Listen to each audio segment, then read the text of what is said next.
I love it up here. I love the views. You've got this massive sweep of Carnarvon Bay here. You can see all of the mountain range, right from Bardsey Island horizontally down in the distance. I mean, what a fantastic sweep. And you're just surrounded by this fantastic nature. So you've got the mountains and you've got the sea in one place. You can't ask for better than that, really, can you?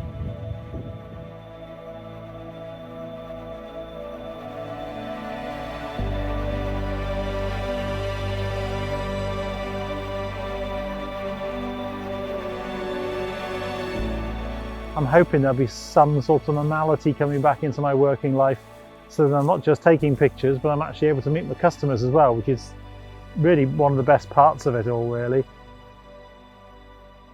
I'm enjoying the slightly more minimalist approach of my more recent work. And I think that's just a natural thing, that doesn't matter whether you're a painter or a sculptor or a photographer or whatever, is your work does evolve over time and it changes, because different things matter to you in life and different things give you the kick. So, you know, at one point in your life, maybe it's all about absolute drama and excitement and you love that. And then at other times of your life, you know, you need more peace and calm and tranquility.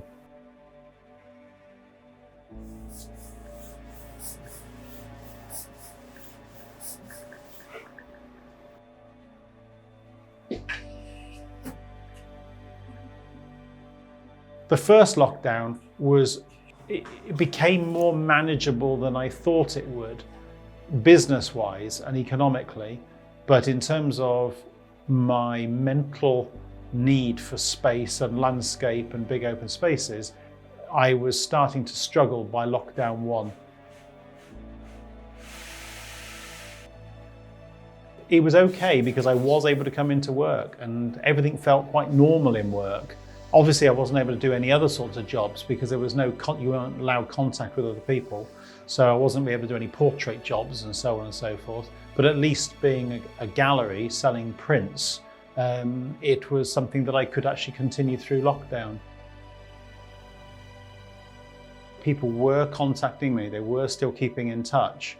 I was making sure that I was doing my newsletters. I was making sure that I was posting stuff onto social media. So I was trying to keep a presence both online and offline. But during the last lockdown, for whatever reason, whether it was people's furloughs coming to an end, whether it was people's savings gradually being depleted, I noticed less and less orders during this last lockdown. So we did make some sales, but maybe only half of what we were making during the first lockdown. So I don't really know what the reasons are, but it was something I did notice. And the beauty was I was shooting images that then were creating a huge amount of interest on social media. And in fact, I've sold quite a few images now from the images that I was taking during lockdown.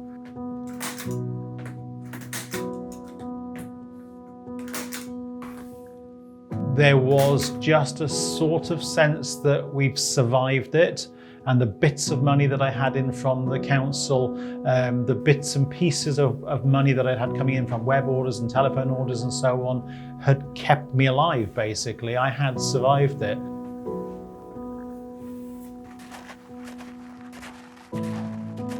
I was able to go back up into the mountains and I was able to go rock climbing again. So that was good. As soon as I can do that, I feel alive again and my head's working properly. But once the travel restrictions eased again, so it went from stay at home to stay local, that meant I could meet up with my friend outdoors. And it meant that as long as we were being careful about how we did things, we could actually go rock climbing again. And we were able to go back up into the mountains again. Well, I was able to go back up into the mountains without any real worry. I didn't feel like I was going to get any hassle with bumping into the police and having to explain myself and so on and so forth.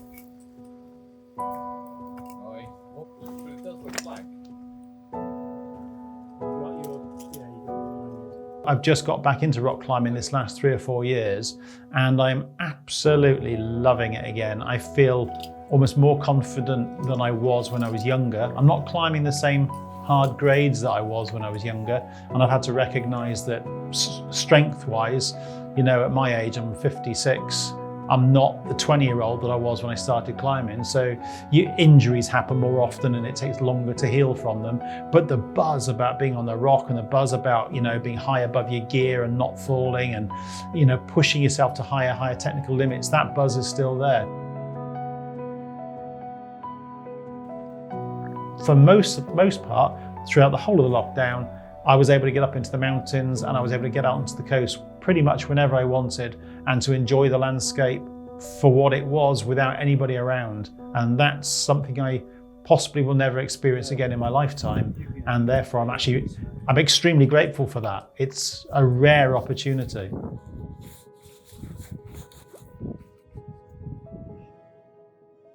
There's definitely a slight sadness about the fact that I'm not going to be able to experience the most beautiful landscapes in the way that I've been very privileged and fortunate enough to enjoy because of a lockdown. And that's an irony, isn't it? Because everybody thinks the lockdown is the worst thing ever. And economically, yes, it is. But actually, spiritually and emotionally, there were things about lockdown, having time to yourself and having the landscape to yourself that I actually will miss.